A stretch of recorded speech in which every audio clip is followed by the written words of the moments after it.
All right, welcome to another episode of the Wrestling Retrospective podcast here. I'm your host, Earnest EJ Christian. We're back with my two old school golden era friends here of two-thirds of the Mindless Wrestling podcast. We got DJ Minter.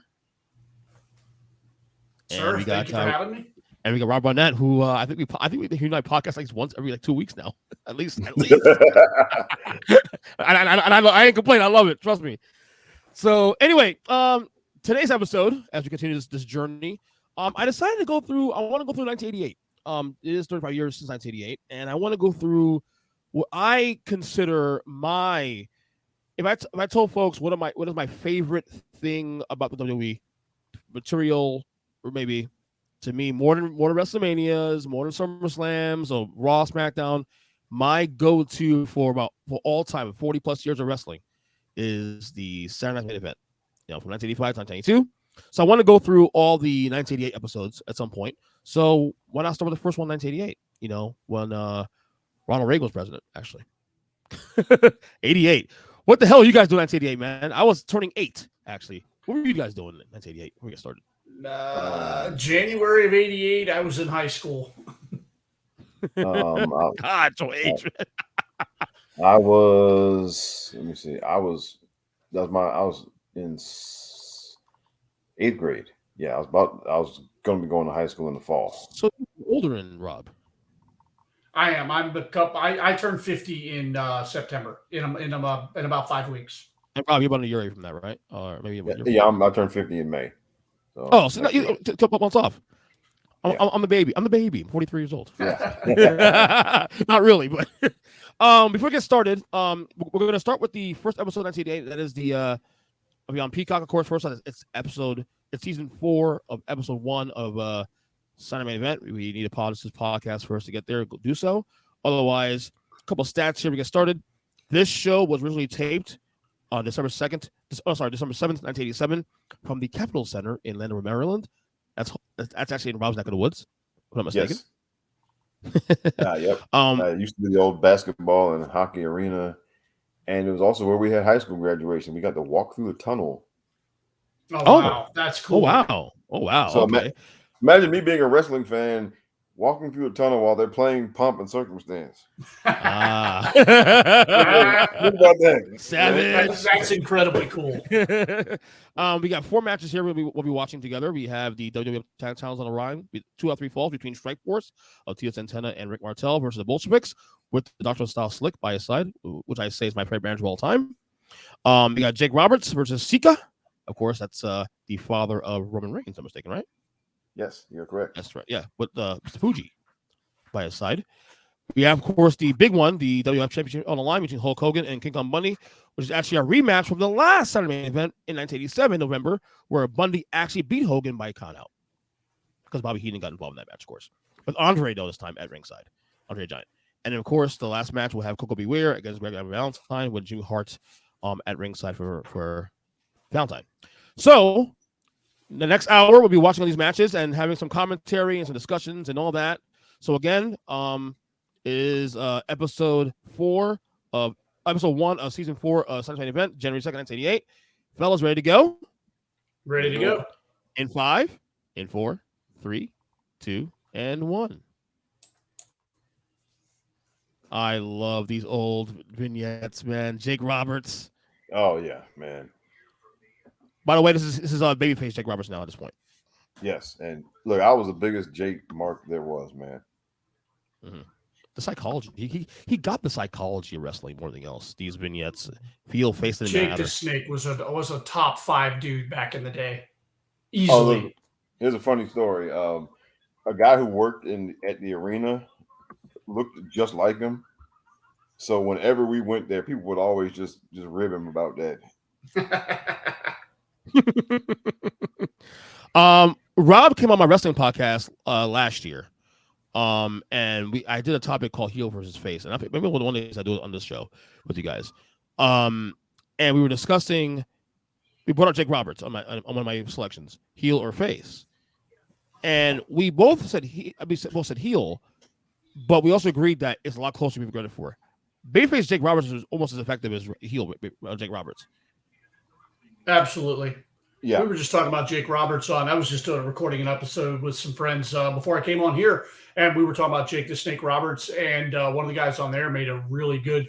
We were talking about Jake's age and how Jake in WWE, his career only, at least as far as like championships and things like that, only went so far. If Jake had been a few years younger in the Attitude Era, he would have fit in absolutely perfectly. Oh my God, yes. A much different discussion. Could you imagine a peak Jake the Snake Roberts feud with ministry level Undertaker? Mm-hmm. Oh, Just put that in your head. Those traps by Hogan. By the way, the theme song here, which is actually the official theme song, was not the official song at this time. Though it'll be the last time I play this theme song. Not this one, but the one that the original theme song of here of the main event was actually Animation. What was the name of the band that did that song? Because the songs on here now is the generic version. They didn't start using until actually the next main event, and from that point on going forward. How I know that? I'm a nerd. Again, I know all this stuff. But on my VHS version, I just showed you guys free show. You'll notice that I have the original version of this show here in my hands. I remember I'm the jealous. big screen. I remember that the big screen is up in the air, man. I remember this bring back memories. Live from Landover, Maryland. And there's my boy, Jesse Ventura. And by the way, was it on this show that maybe I'm even Duke or something, but I remember on this show, I don't know what it was, but I said that my second favorite all-time commentary team is these two, Vince and Jesse. Yeah.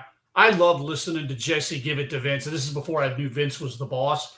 Jesse was so good. Yes, he was. Yes. My number one is Gorilla and Jesse. So there's a pattern. Absolutely. Yeah, same here. Yeah. I think Jesse made Vince better, honestly.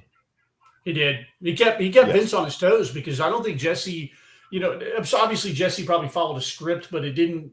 Jesse would go off script once in a while, and you could just hear the tone in Vince's voice, but it made it better. Yeah.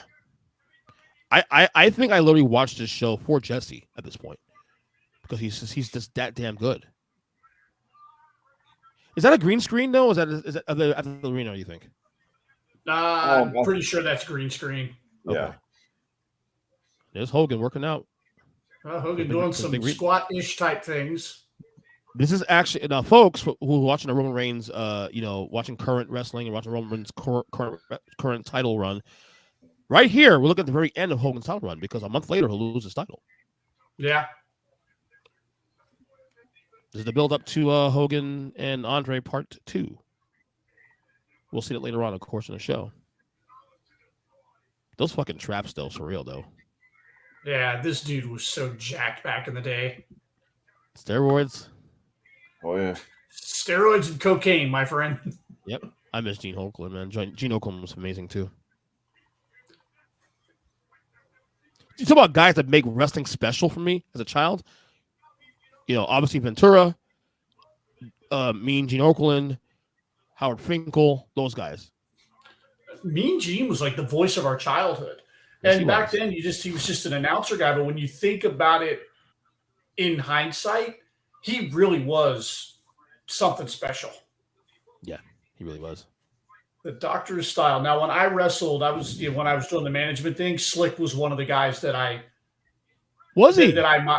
Yeah, he was Slick, Heenan, and Cornette. Slick there was something about him. The way the dude talked, the way he moved with the crowd just always popped me. The way he was a heat magnet for me. It is a travesty he's not in the Hall of Fame yet. He isn't? To my knowledge, he's not in there. Rob, do you know this? So again, Slick in the Hall of Fame? I don't think he's in there yet. Well, let's find out. I thought Slick got in a few years ago. I hope he did. Look, he won't make anybody. He deserves the damn Hall of Fame. All right, well, question. Look, he won't make anybody's Mount Rushmore because obviously with Jimmy Hart having champions and Bobby and of course Heyman and other guys like that. But I'm saying right now about Slick. Slick made these mid-carders harder to made us care about these mid-carders. And a lot of times, he outshined his own talent. Oh, right here with the Bolsheviks, he absolutely outshines these guys as an on-screen personality. Yeah. It's so weird having a black guy. according to Wikipedia, he's not in the Hall of Fame. That's a damn shame. We gotta petition the fucking WWE to do that for real. Us three. Let's start this shit, bro. Seriously. But you have the communists and then you have the black guy. It's great. This is, again, Soviet Union was still a thing back then. It's cratering, but was still a thing. Yeah. Yep, 1988, man. I think my wrestling fan has started around this time too. Also, around this time.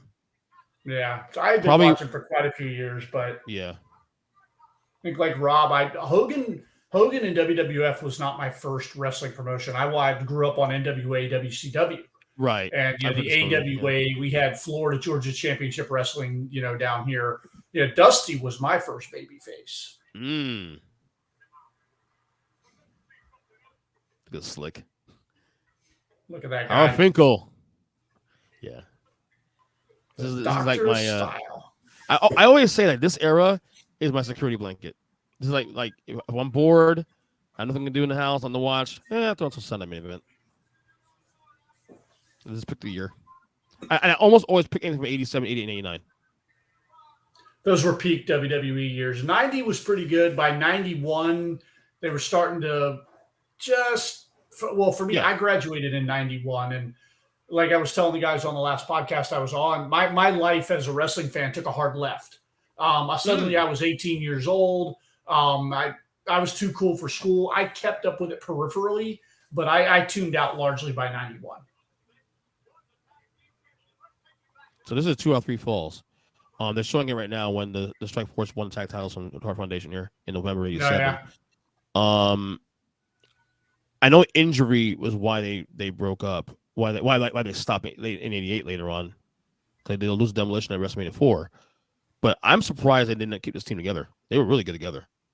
Oh, yeah. Strike Force was awesome. I was mad. That being said, I got to watch Tito Santana and Rick Martel have a couple of house show matches, and they were the best match on the card. Solo or together? Together, so one-on-one. It was when Martel was doing the model thing and they were feuding. It was right after they broke up. When they broke up in '89, right? Yeah, but after they broke up, there was at least one house show, and from a pure wrestling standpoint, they had the best match on the card. Because, man, the Tito Santana, like, those years from, like, when he was the Intercontinental Champion and, like, shortly after he lost it, man, he was just an outstanding babyface wrestler. Yep, he just does not get credit nowadays for it. Like, just go back and watch some of that old stuff from, like, 85 and 86.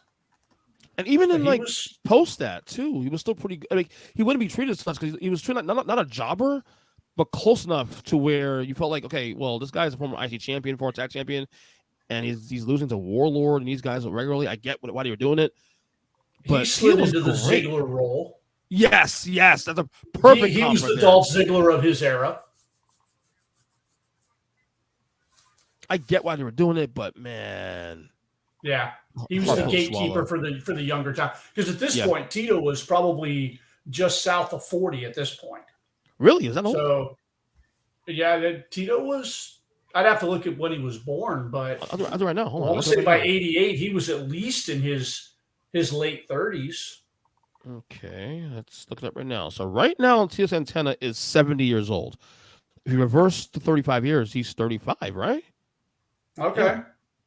But still, no. But you're right though, but this thing though, to your point though, back then, late 30s was considered old in wrestling. It depended on who you asked, because there were some people that thought that wrestlers really didn't hit their prime until their mid-late 30s. Back in the 80s, that was kind of the adage. You really didn't mature as a wrestler until you were in your 30s. I know Savage was in like late 30s here too also. Yeah. Tito's so quick. Yes, so he is. Quick. Such good ring awareness. Any odds you be in this show? Any odds you be in the show, Rob? Any odds? I'm not. Nope, I did not. I would have. No, I didn't go to this one. Like my dad and I went to several shows at this arena, and me and some of my high school friends went to some shows too, but we did not go to this one. Oh, but now there is a Saturday night's main event match with Tito and Mr. Perfect. I forgot what year it was. Probably 89, 90. Yeah, Maybe man, 89. Maybe it 89. was it was great, man. I haven't watched it in a while, but that's one to go back and watch. That's Tito and late 89.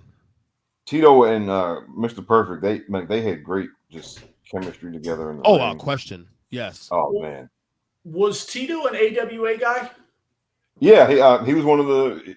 I think he and Hogan came over around the same time because look, Vince got him, Hogan, Mean Gene all around the same time. That's what I thought. So these guys probably had some familiarity.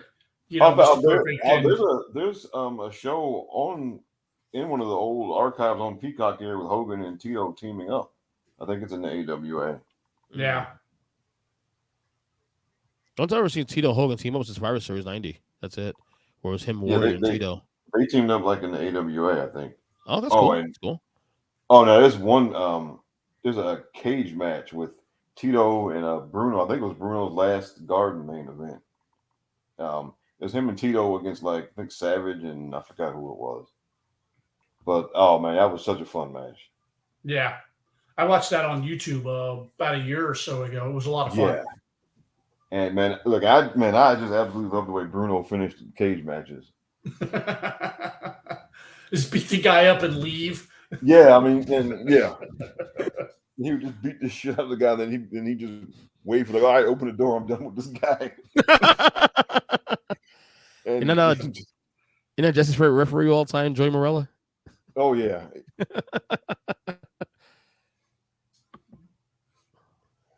Martel as a heel was fantastic though. He was really good. That's another guy who I'm surprised isn't in the Hall of Fame. No, I think he doesn't want to be in the Hall of Fame. I read something like a couple of years ago that he's not. He said he would decline it if they asked him.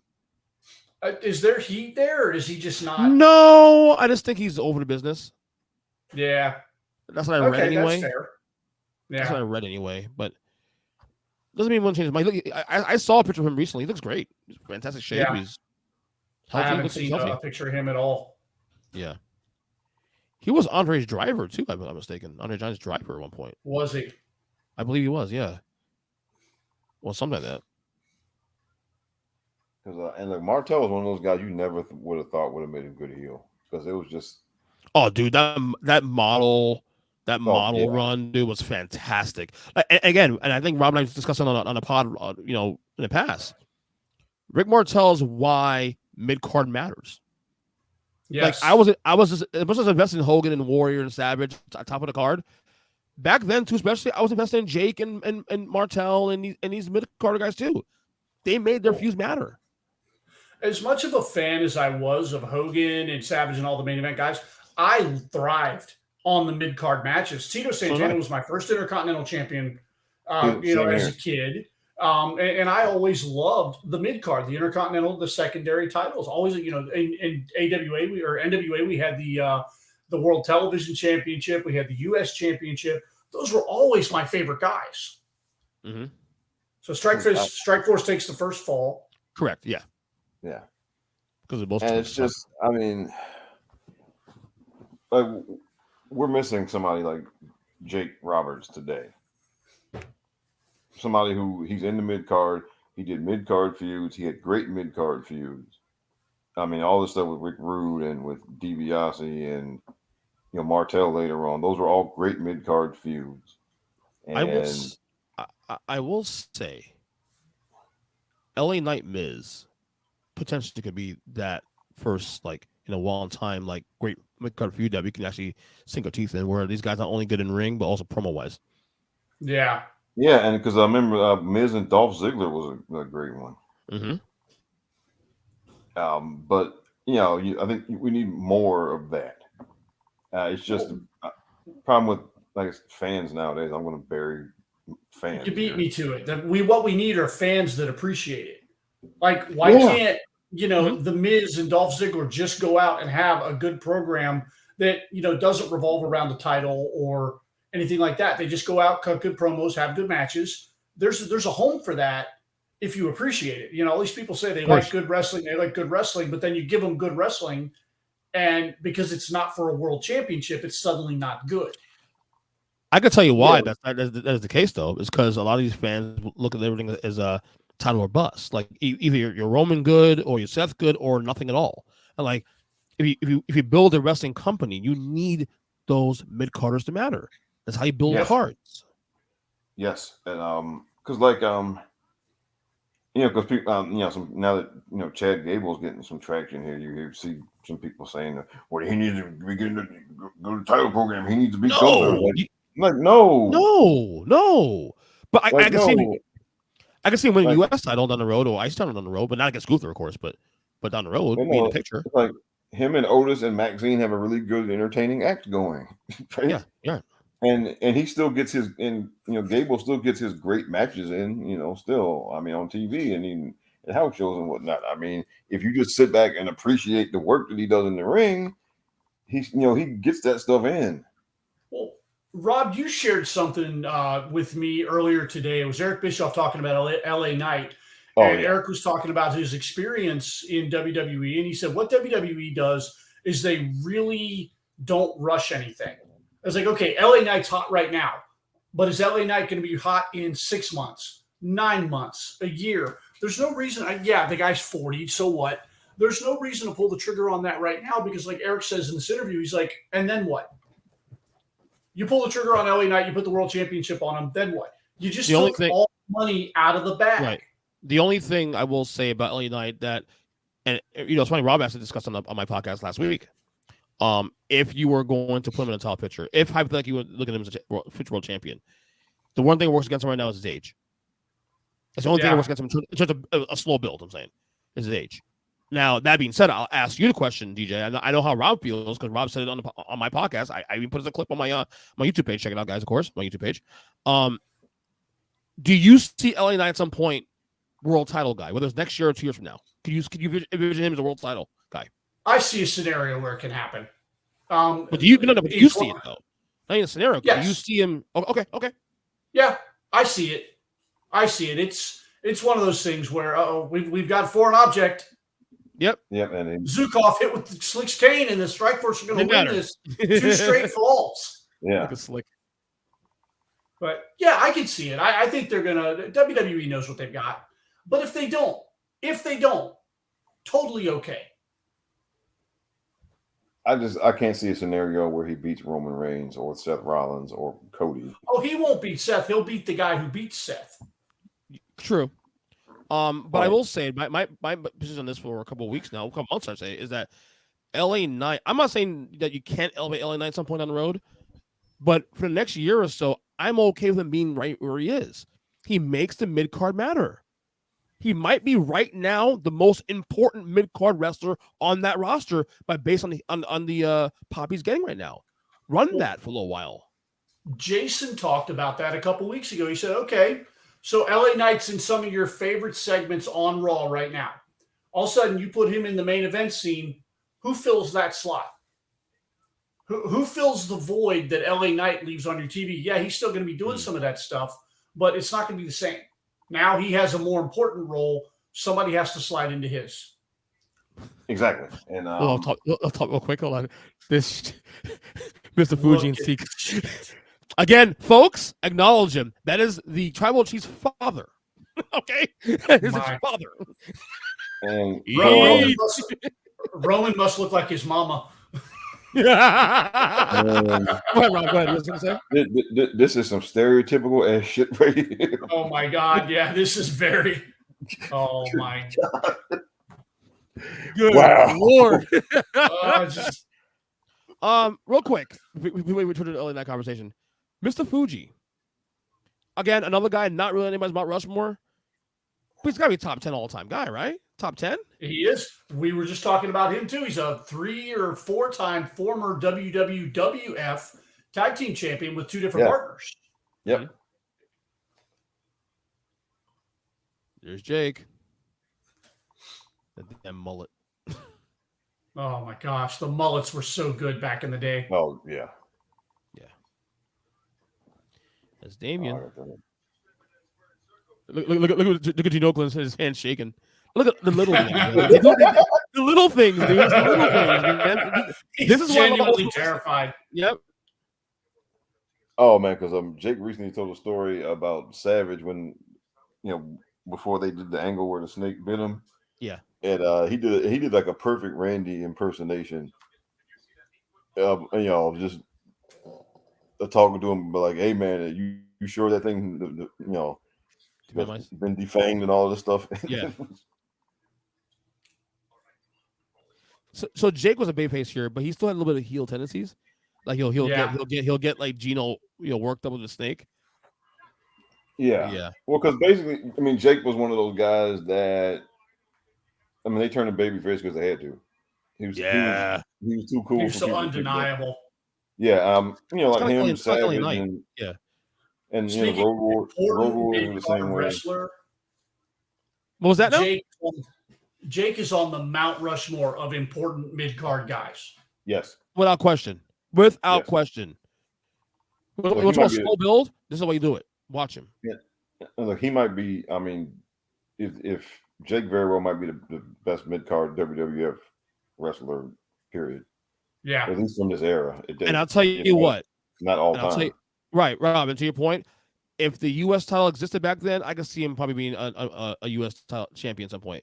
Because the only reason he hit the title was because Hogan hogged it, Savage hogged it for a year, Hogan hogged it again, Warrior. Their top guys own all those big titles. I came across something on TikTok about 2 or 3 weeks ago, and it was an interview with Jake Roberts, and I don't know where it came from, whether it was Dark Side of the Ring or what, but it was like a little 5-minute thing, and he was talking about the Warriors' World Championship reign, and he was talking about Vince, according to Jake, take it for what it's worth, the plan was for Jake eventually to challenge the Warrior for the World Championship and actually go over at one point. I heard that. And because the Warrior had such heat with Vince, and Vince ended up firing him over something that happened at one of the events. I think it was the one that Warrior held him up for money. And then when he got back to the back, Vince fired him. And before he did, he kind of looked at Jake and said, you know what? You must be the most unlucky son of a bitch alive.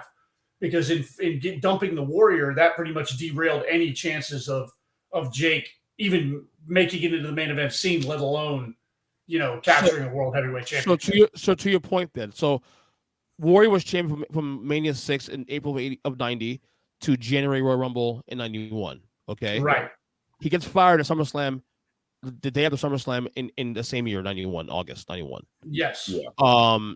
So maybe look at Fuji get involved. So maybe there was a plan at the time that if Warrior had kept the title beyond Royal Rumble, that maybe they have a feud and maybe he gets the title. Something with Jake, yeah.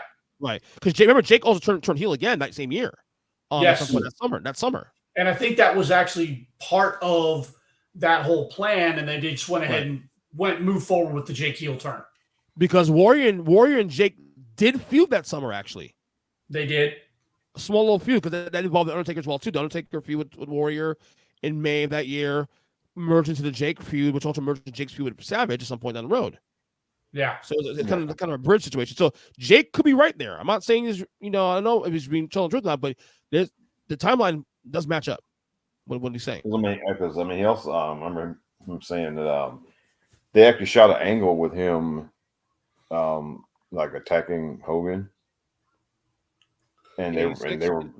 It was like in '86, I think, but it didn't get the right reaction. Right. Because Jake was too cool to keep booing, and so he didn't get booed. So they just 86'd it because they had, because I see it wasn't worth.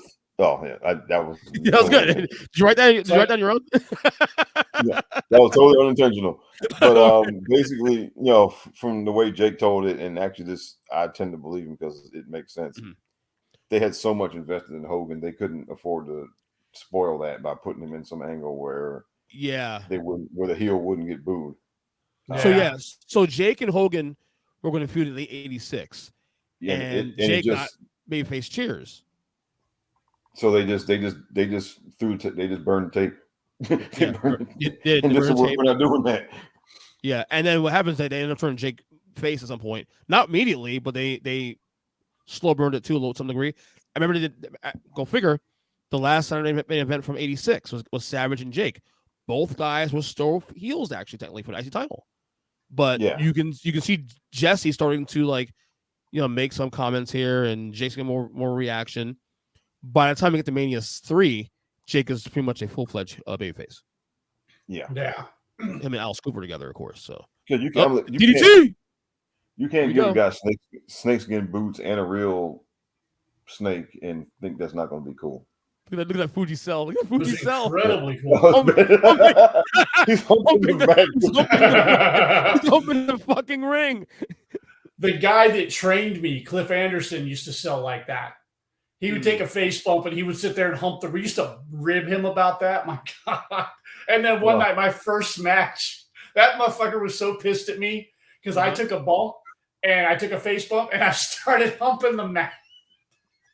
He chewed my ass when I got back. Motherfucker taking my shit. By the way, Jake still best DT of all time. Still. Yes. One thing I always liked about Jake the Snake was the way he sold. When Jake took an ass whipping, you felt it. Like you really felt like he was out there getting killed. He was fighting for his life every time he was out there. And it's something I always appreciated. Yeah. So at this time, 88, I would tell you Jake is probably one of the 5 best babyfaces in the promotion. Obviously, Hogan won. Yeah. Savage, this point is over now. This point, he's on the way to the title. And I'll say Jake's probably number 3 or 4. Like who else was? Yeah. So was really over this time. Probably Jake. I don't think the Warrior had really hit the scene yet. If he was, the Warrior just getting warmed up. The Warrior just got in there. Yeah. Here we go. The big one, the main event. Here it is. King Kong Blundy. There's a boy. Great manager of all time. You're stealing money, Bundy. All right, I'm going to ask you guys a question. I'm sure we'll do an episode on this and down the road. Bobby Heenan and Paul Heyman. Oh, my God. Not Heenan, because Heenan took bumps.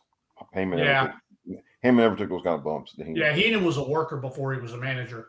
Yeah, I mean, he would, like, Hogan would just beat the shit out of him, and Warrior beat the shit out of him. They used to call Heenan the Weasel, but I kind of feel like Heyman weaseled his way into business. Like, wasn't he a photographer for Vince Sr.? Yeah. Was he? And then just kind of slid his way in, and he was a photographer for Vince Sr. Yep, he took and then he talked to Heyman, just kind of basically slick talked his way into the business. Yep, he did. He was 16, 17 years old, Rob. Yeah, and he was a kid. Right, and this is not a knock on. This is not a knock. This is the last main event here when he got busted up. Speaking of bumps, here's why I agree with you, DJ, on that, because it's not a knock on Paul Heyman. I think Paul Heyman, if anything, could be 1A, 1B. But the reason I could never get a Heyman clearly is because of this. Heenan elevated so many guys that no one gave a fuck about. Okay, no one gave a fuck about Hercules. Hercules mattered under Heenan. Yeah. Okay, he elevated Rick Rude. He elevated Perfect. He elevated, obviously, Andre was a main man, but when you pair him with Heenan, it makes Andre the biggest heel in the company, and it doesn't happen without Heenan. You know, right? So Heenan elevated guys. I mean, the fact that Hogan was going against Heenan, you can argue that for his entire first reign, outside the initial, Roddy Piper and all that and Iron Sheik, a chunk of his reign was going against Heenan and all his henchmen. Well, that was like Heenan made it his life mission to get rid of Hulk Hogan. Right, right. Because Hogan and Piper didn't have that many matches. No, they did not. Because Piper never didn't want a job. Yeah, that too. Yeah, he did not. And if you watch their matches, like Piper was totally uncooperative. Just like blatantly, just like hell no, I'm not going along with this shit. By the way, another fun fact. This is the last episode before we see the Wing Eagle build. Wing Eagle was born on the main event of '88 in February. Yeah. It was weird because you see it. So the weird thing, and we'll probably do a watch along on that as well too. The main event in February, you see Hogan do the interview with this belt he has on now, and then when he comes out to the ring as Andre, he's wearing the Wing Eagle belt. So technically, the first Wing Eagle champion is Andre. Yeah. Technically, then it's DiBiase. I have that replica belt up over my Do you head really? over there. Yep, Winged Eagle. Hang on. Greatest belt of all time, still. Okay, so is that workout sweat or is that coat sweat? Yep. dude. or both. Oh, that's beautiful. I don't give a Oh, shit what man. the WWE. The WWE can make million belts from here till I die, and even beyond that. Nothing's better than that belt. Oh, this one, yeah, this is my favorite version back in the day, man. And that's when tax return came in this year. That's what that's tax return money right That's there. great, baby. Dedication. That's right. I'm a mark. Hulkamania was still running wild in '88, man. Look at that crowd. Dude, look, seriously want Terry Bollea. I he's the one guy that when I'm watching this stuff here, I can turn off Terry Bollea literally and forget who Terry Bollea is and take Hulk Hogan for Hulk Hogan. Like I can forget about all that shit. Like I go into my modes while I'm watching Hogan. I am to this day at 43 years old still that 8-year-old kid watching Superstars of Wrestling, watching Saturday Main Event, watching WWF Challenge, Wrestling Challenge, and I'm still the biggest fucking Hulkamaniac on the planet to this day. Even right now, as I'm doing this podcast with you. Yeah, it's and I don't begrudge anyone of not being able to turn off Terry Bollea versus Hulk Hogan. Right, and I get that. I don't begrudge anybody. I get it. I understand it, and it's disappointing to see how it ended. It's tough, but because yeah. But to look at it as body of work, I won't accept that he sucked just because the guy behind the character's a bad human. And the thing is, like, he just turned 70 He just turned 70 this past weekend, and yeah. Part of me wants to still forgive him, and I guess I forgive him to some degree because he's human, and or maybe he does feel bad what happened and whatever. I don't know, but it's just one of those things. Is like, God, he's the one guy in history of the company that, yeah, I get he's a piece of shit now, all that, but man, he was a massive part of my childhood, massive. Well, and again, he's the second reason why we're sitting here doing a podcast right now. Yeah. Vince McMahon, you can lay it all on Vince, but Hulk Hogan made us watch. I mean, and that's why some of us were watching before him, but Rob and I have the same story. Hulk Hogan and Mr. T brought me to WWE. Yeah. And that's why I have a hard time with like people doing Mount Rushmores and not put Hogan on there. Like, no, you're doing it wrong. You're doing it wrong. You don't watch wrestling on Hulk Hogan, so shut the fuck up. Right. Yeah. And even if you didn't become a fan until later, the foundation of what you were watching was built on Hulk Hogan. Yeah.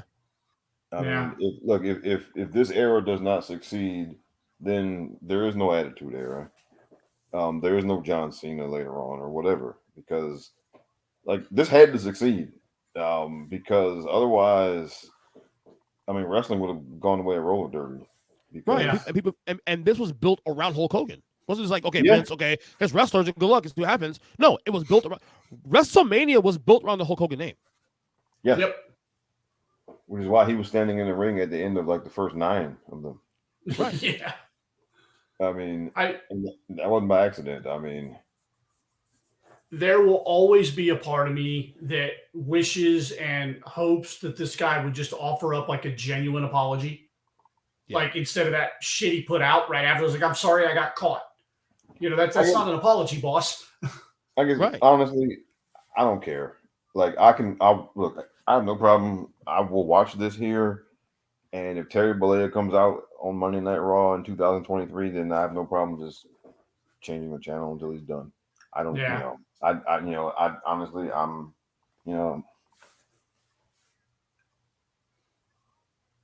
and I mean, just it is what it is.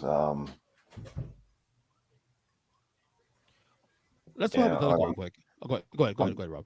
I'm not going to psychoanalyze the guy and say, well, is he really an evil racist or is he just an ignorant racist? I mean, I'm not doing all of that. Just, it's not worth getting into that. I mean, it's a beer at this point. Look, I have no problem watching this stuff that he's doing here, and that's it. And look, I mean, if you completely just delete every entertainer who has some really bad shit with them, then you're going to have a very short list of people that you're going to be watching on TV or listening. Right, exactly. I mean, exactly. I mean, and everybody, look, we all have our decisions with who shit we tolerate and who shit we don't, and it's not consistent. There's no rhyme or reason to it. Yeah. Just we make our choices. Mm-hmm. And just we pick who we want to. We pick and choose. It ain't consistent. It's not. It just is what it is. Let's play a hypothetical real quick with this match and this feud, because I said earlier, this is the rematch of Bundy and Hogan from 2 months earlier. Yeah, these guys are working stiff too. Yeah. Let's say Bundy wins the title tonight. How do you book this shit going forward? Hogan wins it back within 3 months. Yeah. Remember, Hogan's going away to do a movie in a couple months though too. Yeah. Then this is true. This is right around the time he did No Holds Barred. Remember Savage became champion off that whole thing because Savage at the central title was the guy. Savage just beat Bundy. I mean, it's pretty simple. I mean, right. Either way, all roads will lead to. No matter how you do it, Hogan. Hogan's not going to be there for a few months. You get the title on Savage one way or another. Yeah. Oh, like I was legit surprised that Savage won the tournament because I thought all along that there was just basically How would you book it, Rob? Would you have booked Savage win the tournament at the time? I mean, I was 13 at the time, so I just figured Hogan was going to win because Hogan always won, right? So I figured that he lost this thing to Andre just because they needed to do something different or whatever for a bit. Of course, yeah. Mm-hmm. And I figured, that he'll win it back at the tournament, But then, so when Savage won, I was legit surprised. But obviously, look, it was the absolutely. I mean, like Hogan had to do the move anyway, so he wasn't going to be there. So, Hogan slammed him. There's a body slam. Yeah. Yep. What was I going to say? So Bundy at this point, this is his last gasp because after this match, he's pretty much irrelevant. But they put Bundy in the top picture in '86, Mania 2. He loses to Hogan, and then he really didn't do much after that. He was in a 6-man tag in WrestleMania 3 where he was doing the midgets. It was him and Hillbilly Jim and the midgets, 2 midgets on each side. And then that's it. Bundy had Bundy feuded with, I think, Jake, and then he feuded with Hogan. And this is it. After this, Bundy's out of the company within the year. Yeah, I think he wasn't there long after this, was he? No, he was gone. He was gone after pretty much in 88, 89, early 89, I think. I think he was on TV. Ref with the drop. Yeah. Oh, squish. Yep. We got a ref bump. Yep. Ref did a really nice drop down there for a minute, though. That was actually pretty slick. Yeah, Bundy wasn't at this match. I remember seeing Bundy on TV much at all after this. So I mean, I thought maybe I think Vince probably thought Bundy would have been was gonna be money in '86. I think the match in '86 was a disappointment, and after that, he just went on the card. I mean, he had given him a last chance here, but I think this feud also bought time to bring Andre back.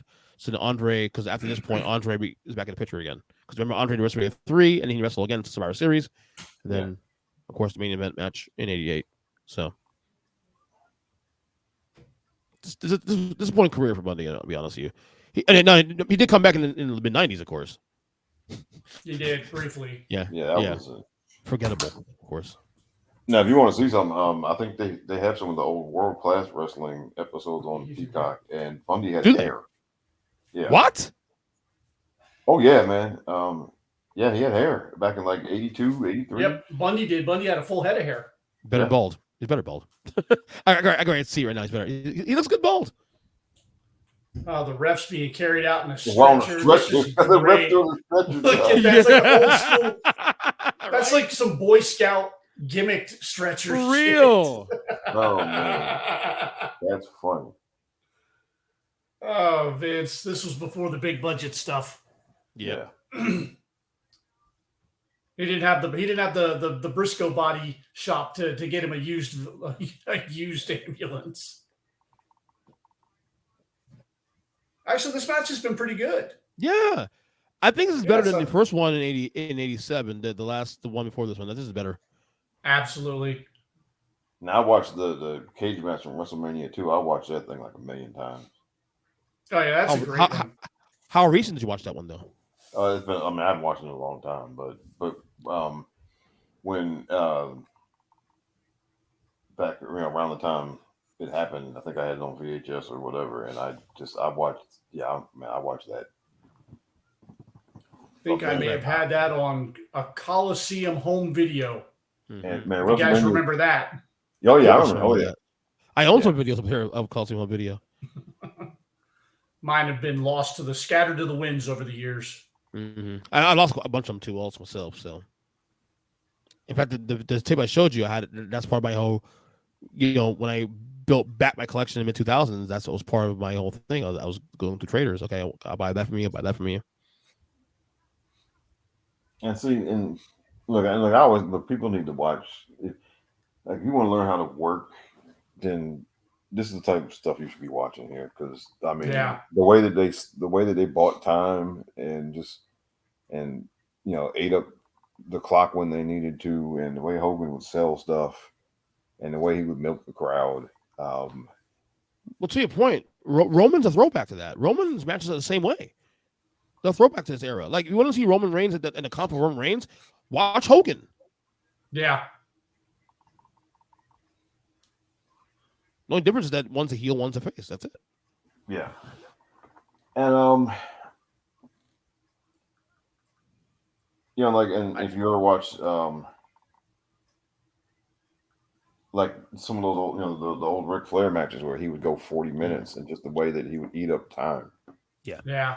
I mean, and they would go, it'd be good 5, almost 10 minutes before they even like locked up good. I mean, just the way he was able just to stall and, just eat up time before they really got going good and, stretch things out and all of that. I mean, that's like these matches nowadays when people go 40 minutes and they're just like going 90 miles an hour the whole time and you don't get a chance to really take anything in. You got to pace yourself, my friend. Yeah. Ooh. Nice bump. Oh, and there's the big splash in the corner. That's coming now. Pin him, idiot. Yeah, don't pose to the crowd. Get on him. Yeah, but here's the thing, though. Right? But here's the thing: if he's gonna kick out of the finisher, then you need to do stuff like that. Right. You can't go from an avalanche right into a pin and then have him kick out. Right. Twice. Exactly. That's 2 of them, and now you hear Jesse say, "Cover him, Bundy." Oh, he's an idiot. I'm sorry, this guy. I mean, yeah, this is. I mean, well, Wait, King Kong Bundy again, is there's a big splash. And squish. And the typical Hogan comeback. Oh, here it comes. Here comes the finish. Yeah. But see, like the thing, and like people got tired of this, but here's the thing. So by doing this so many times and by just getting ingrained in everybody's head that this is how it's going to end, when he did lose the Warrior, I remember we were watching it on the big screen. We were in this arena watching it on the big screen. And he kicked out and he did the hulking up, and we were in it. By this point, me and my friends were rooting for the Warrior at this point. But we just really, Rob, you were? And by 1990, yeah, bro. I cried when Hogan lost that match. I cried like a little bitch. No, I hate the Warrior. I hate the Warrior back then. By 1990, we were done. We were done with Hogan. But but when he kicked out and he went into the routine, we all thought, it was like, oh, damn it, here we go. And then when it didn't. So then when it actually went a different way, that just added to the whole shock of the whole thing. My favorite part. Look right here, my favorite part. He's trying to joke it. He's trying to chime Andre to the ring. I would say, screw you. Yeah. I don't need you. Why would you fuck with him like that? Why would Hogan fuck with him like that? Yeah, Hogan he just went 20 minutes with Bundy. Yeah. Here we go. He wasn't scared of anybody. Look at Andre slowly in the ring. Oh, here it comes. You remember remember the episode of SummerSlam '88, the headbutts? Yeah. That's what I'm talking about. And look, man, man, I mean, he's poking him good there, man. Look at that. Look at Dave Hebner. Was that Dave or was that Earl? I think that was whichever one. Look at those fucking hands. Holy shit, those hands are huge. Jesus. I mean, And Hogan's ain't no small guy. Hogan's 300 pounds. yeah. Yeah, Hogan's a big dude, but Andre just. And now we build to Hogan Andre 2. Again, storytelling. This is over a year now of this shit. Yeah. And the good thing back selling then the Bulldogs. And the good thing what they did with the storyline is that they when Andre lost to Hogan in Mania 3, like Andre went away for a little while, so Yeah. Hogan pretty much just cooled off a little bit. Now you heat up again, second time, but then you involve other parts of the story. Savage, DiBiase, you know what I mean? Bundy. And here's going Calvary. Back at all this, and you've realized, look at here comes everybody. The whole locker room clears out. How well Vince interwove all these people into the stories, and how well he transitioned from one to the next to the next. Like, it wasn't always perfect, but he always had something going. You know, Hogan and Macho, when Mega Powers formed in 87, October 87. Oh, Watch this now. Watch the stick though, out the ring. So he gets pissed off. Watch Doug here. He hits the 2x4. It goes in the crowd. You saw that? Oh yeah. Somebody sued Vince. Somebody sued Vince this day. Somebody got paid that night.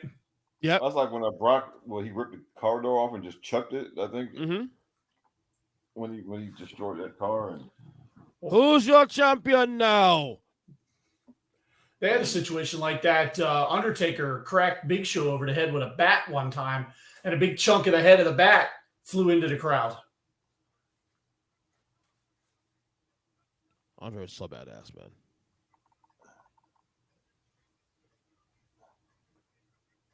Look at him. It's a nice looking belt. It's like Donald Trump now clapping.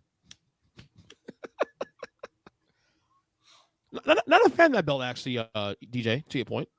Yeah. Not a big fan of that belt, actually. Not a big fan of that belt. Okay. It's okay. I'm not. You know what it is, though? The Winged Eagle was so perfect that the only other belt I ever love is the current belt, like Universal World Champion. Yeah, I love that belt with the WWE on it. It's great. Coco Beware.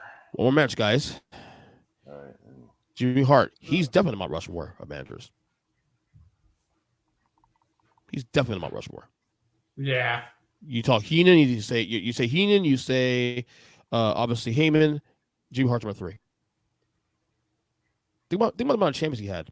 Honky. He was actually Honky's manager at this point as champion. Okay. Prior to Strike Force winning titles, Hart Foundation. He's had so many champions. Nasty Boys.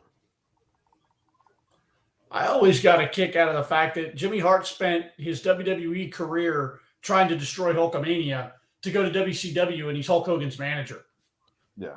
Did he feud Hogan though in WWF though? I don't remember feuding with Hogan in WWF though. Did he? I think he had a couple of his people that went up against Hogan. I think. I know him and Honk had a little thing for a while.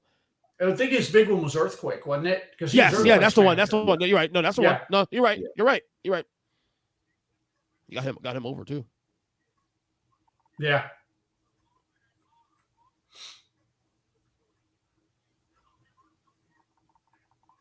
Fucking Joe Jesse.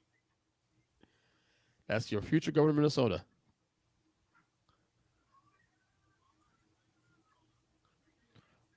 Coco Beware. Great worker. Oh, yeah. Hell of a worker. Yeah. More than a jobber, but well, he's one of those guys you got to go watch his stuff before he came to WWF to really appreciate him. That Jericho's mean, though.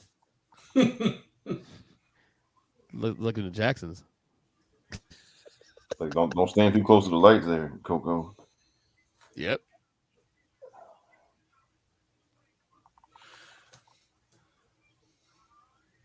Colin Earns, me and DJ watched this video before. There's a video of when Coco was like in Memphis or something, and some guy wasn't cooperating, and he just straight beat the shit out of the guy. In the ring. Yeah, Coco beats his ass. Say what you want though, Coco was fucking over back then. This time too, he was over. He was, man. We saw him in Orlando a couple of times, and the guy just blew the roof off the place every time he came out.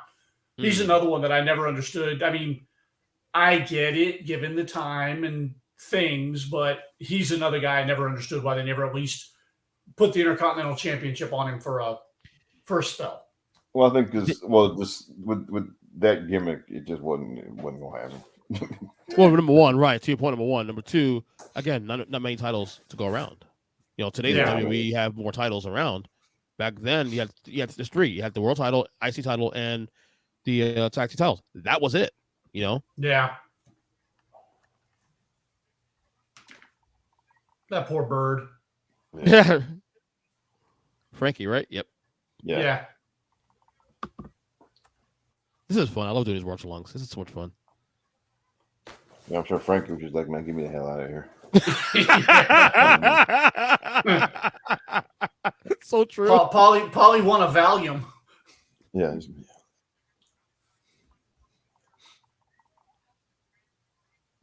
Jerry Curl's pimping. You know what's funny? So Greg Hammer Valentine didn't appreciate him back then. As an older fan, I appreciate him now. Yeah, back then I used to sit there because I used to think Greg Valentine was the most boring guy on the planet. Mm-hmm. Yeah. Like just boring, man. But you look back at it now, you get it. Yeah. Watching it right now, like I like his matches actually. And nice chop too. Oh my god. But he's gonna go back if you've never watched the dog collar match with him and Piper at Starcade. Oh yeah. I mean that match was just violent. What year is this? That was 83. That Starcade 83.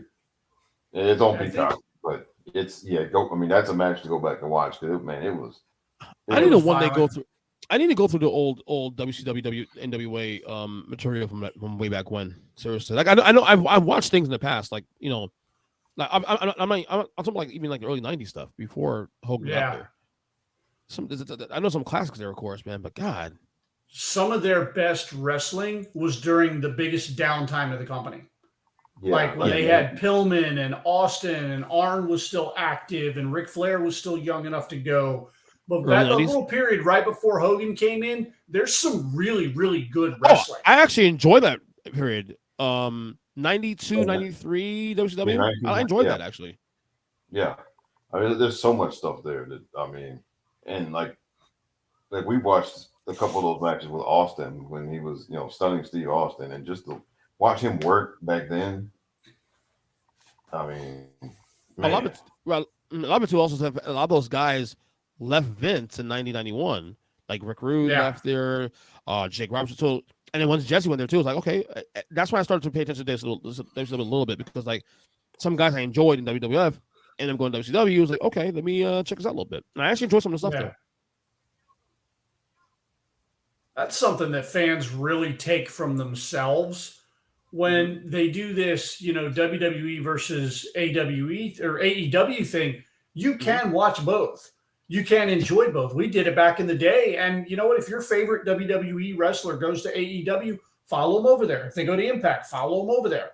Don't sit here and, get pissed at the guy because it didn't work out in WWE, so he's going elsewhere, and vice versa.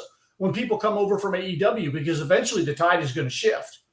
Yeah. And when people come from AEW and you like them over there, come watch them in WWE. It is entirely possible to enjoy both products.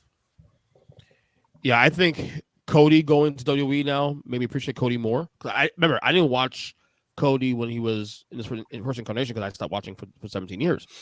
So my first real exposure to Cody was in AEW, actually, to be honest with you. And while he was great in AEW, he was misused a little bit because of part of his fault too. Not wanting to be the world title picture. But I'm getting all of Cody now. I'm getting like full-fledged Cody now in WWE now, and I love it. Have you seen the documentary? Oh yeah, I finished it last week. Absolutely incredible. Fantastic. Speaking of things to watch, did you watch the Andre documentary yet? Not yet. Not You yet. have to go watch it, man. Hey, I've been on this documentary kick, and it's on there. I actually watched one. I don't know if you were not wrestling related.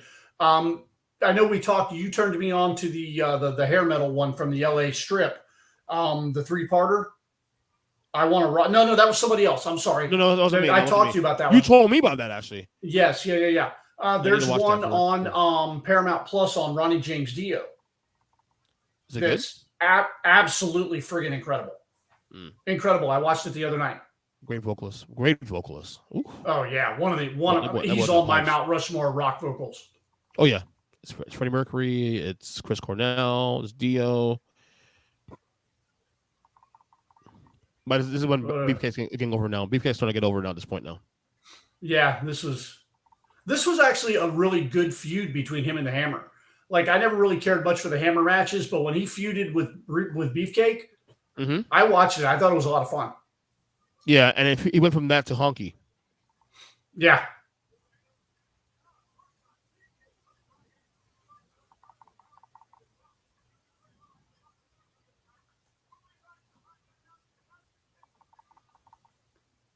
Wow. Back to the this match is now. So weird seeing a main event match and it's not Hulk Hogan. Right. Well, back then they did that main event. The big match was in the middle of the show, not in the end. Yeah. Yeah, because the show started at like 11:30 at night, and they Oy. Yeah, so they wanted So this show will come on 5 times a year in January, March, April, or May, October, and November, and it replaced Saturday Night Live for those five times, those 5 episodes. Gotcha. 90 minutes from 11:31 in the morning, and the way they segment the show, it would be the main matches will be in the middle of the show, not in the end, in the squeeze middle of the show, or even the beginning of the show, if that. So, and folks get the main event thing also wrong. The main event was separate from the main event. The main event was a once a year in February on a Friday night for an hour.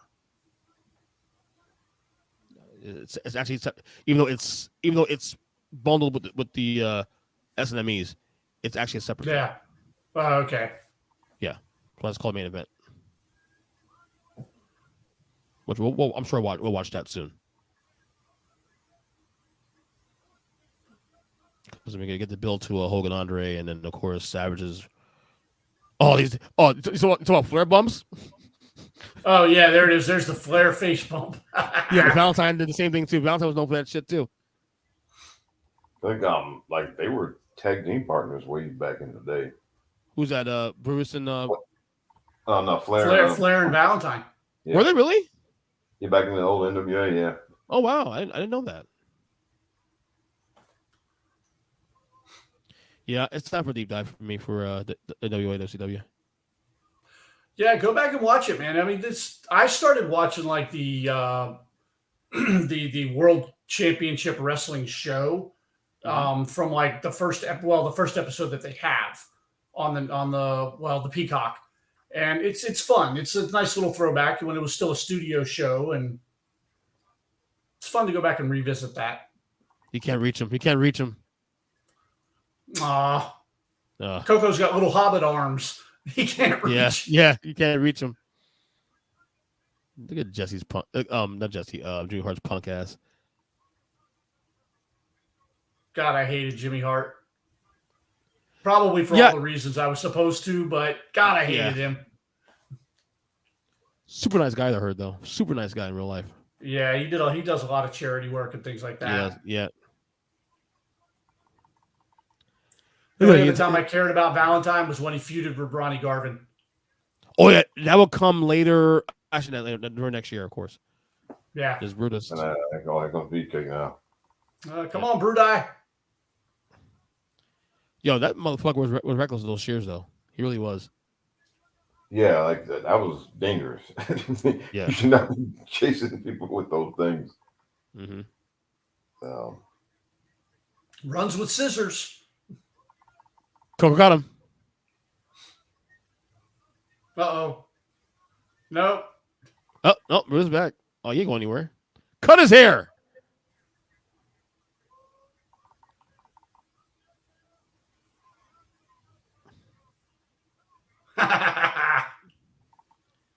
This is the shit that makes wrestling great.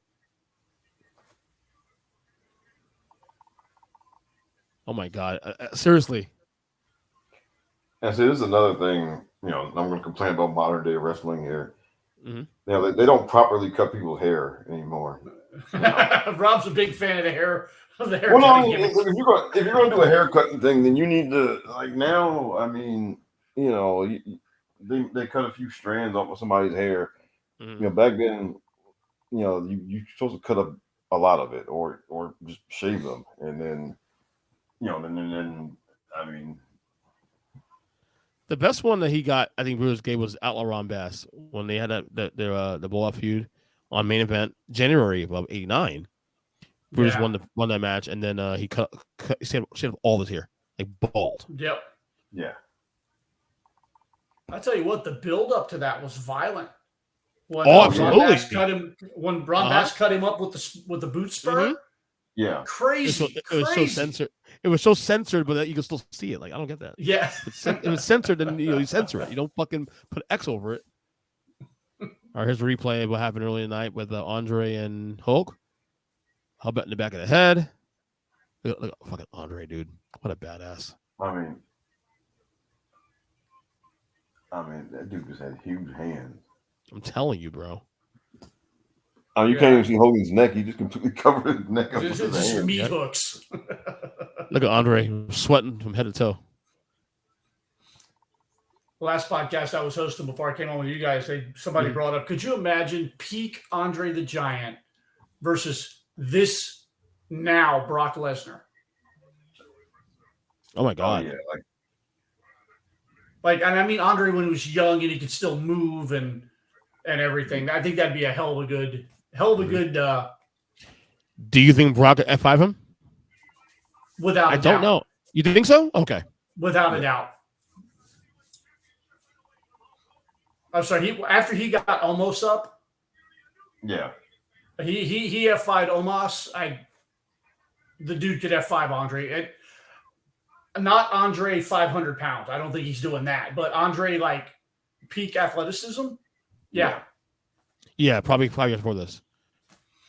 Well, back when, like in the 70s, when Andre was maybe 400. And I mean, Andre was an entirely different guy back like in the 70s when he was when he could move around and everything. Not Trimmer too. Not Trimmer. Yeah. Bobby goes 88 yard. Watch Andre here on Mean Gene. His hands could wrap around Mean Gene's head and you wouldn't see Mean Gene's head at all. Yeah. Good Lord. And Bobby did a great job with him, man. Fucking having Bobby with him was perfection. Yeah. So you can't believe him you can believe him as a heel until you had Bobby pair with Andre, you couldn't believe him being a heel until you saw Bobby with him. It wouldn't have worked nearly as well. I think he could have gotten away with it for a little bit, but Andre or Bob Heenan took it to the next level. Yeah. Is Jesse talking shit now? Jesse getting his shit in. Yep. The best troll ever, I swear. Hulk's he said Hulk's on the other side of the wall. Just don't give a fuck. He could do to me. He's injured.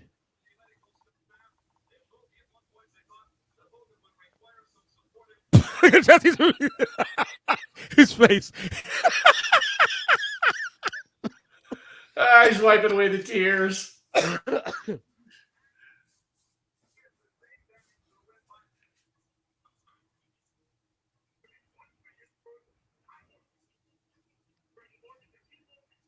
No walk, no posing. That's good stuff. Yeah. Unbelievable.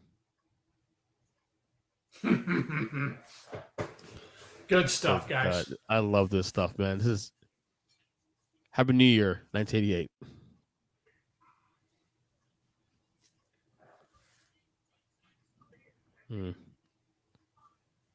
See, Junkyard Dog, Jim Duggan. By the way, back in the day, also they played Phil Collins' "Take Me Home" as the outro. Not this generic music. Yeah, that was the outro for the show back then. And here's Duggan bailing out again. Yep. Thank you. I'm gone. There's that lawsuit right there. Sure, Vince can afford it. There it is, man. Great episode. That's crazy. Good stuff. I love it. I love this shit, man. It never gets old, man. I love these trips down memory lane. Oh God, I do so often though, but it's still my thing. And there's Andre with just the build to this thing, so great. And again, it also tells you how to do storytelling the right way. Yep. So, any final thoughts, guys, on this main event? We'll do another one probably next week or two on the main event and then beyond the rest of the 88. But this one, again, this is the build. This is the build into 88. We're gonna at some point see the end of Hulkamania. Well, Hulkamania in general, but his first title reign on the next episode. We do of this main event soiree. But any takeaways from this episode? Oh man, this was a lot of fun, and this was actually a good one to watch. It was actually a really good show. Yeah, it was. They unpacked a lot in there. They fit a lot of stuff in, and it really it sets the stage for what comes for realistically the next 3 years on TV. Yeah, you see the end of Hogan as the 4-year champion.